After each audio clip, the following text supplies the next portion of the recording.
중국에는 모소대나무, 우리말로는 맹종죽이라 불리는 아주 기이한 식물이 있습니다. 농부가 씨앗을 심고 정성껏 물을 주어도 이 대나무는 무려 4년 동안 땅 위로 고작 3cm밖에 자라지 않습니다.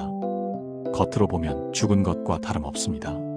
하지만 5년째가 되는 어느 날 믿을 수 없는 기적이 일어납니다. 대나무는 하루에 30cm, 때로는 1m씩 폭발적으로 자라나 단 6주 만에 15m가 넘는 거대한 숲을 이루어버립니다. 도대체 그 4년 동안 무슨 일이 있었던 걸까요? 대나무는 자라지 않은 게 아닙니다.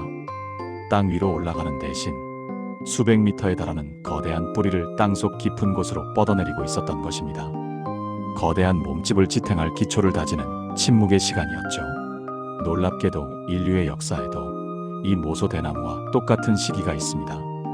로마 제국이 무너지고 도래한 중세 1000년. 우리는 흔히 이 시기를 빛이 사라진 암흑기라 부르지만 식물학의 눈으로 보면 그것은 거대한 뿌리가 땅속을 헤집고 다니던 모소대나무의 시간이었습니다. 오늘 우리는 지하 무덤 카타콤이라는 뿌리에서 시작하여 하늘을 찌르는 고딕 성당이라는 숲이 되기까지 인류가 어떻게 어둠을 먹고 자라 빛으로 개화했는지 이야기하려 합니다. 로마의 서슬 퍼런 박해를 피해 지하로 숨어든 초기 기독교인들을 보십시오. 그들은 빛 한 점 들지 않는 지하 묘지 카타콤에 거주했습니다.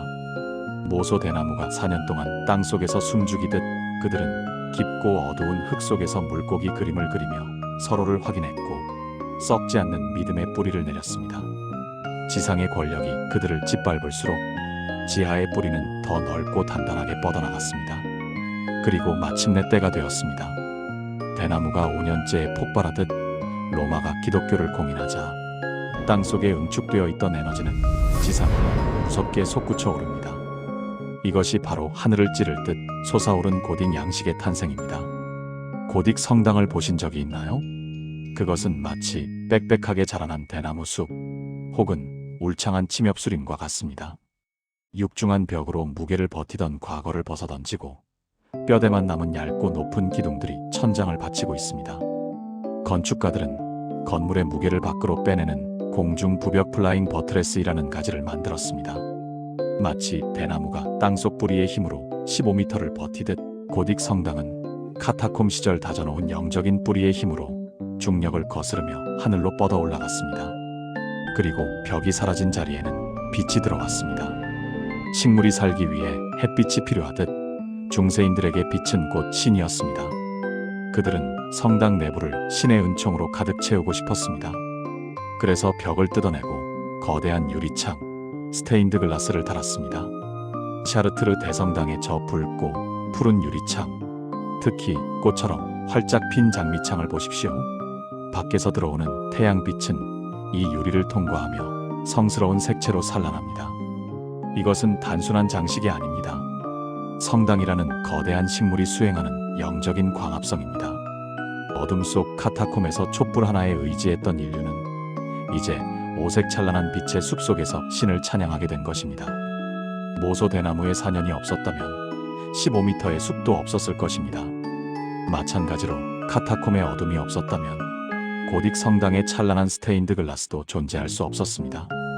역사는 멈춰있는 듯 보여도 보이지 않는 곳에서 끊임없이 뿌리를 내리고 있습니다. 하지만 나무가 너무 높이 자르면 필연적으로 그늘이 생기는 법입니다.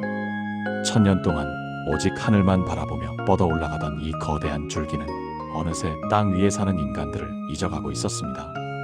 흑사병이 돌고 교회가 부패하면서 사람들은 다시 고개를 숙여 자신의 발밑을 그리고 서로의 얼굴을 바라보기 시작합니다. 신도 중요하지만 땅 위에 발붙이고 사는 인간도 아름답지 아니한가? 어둠 속에서 뿌리를 내리고 하늘을 향해 줄기를 뻗었던 인류는 이제 마침내 그 줄기 끝에서 인간이라는 이름의 꽃을 피울 준비를 합니다. 땅속에 묻혀있던 고대 그리스의 조각상들이 다시 햇빛을 보게 되는 시기. 다음 시간 제36화 르네상스 인간이라는 꽃의 개화로 찾아오겠습니다. 농부가 된 라커 농락이었습니다.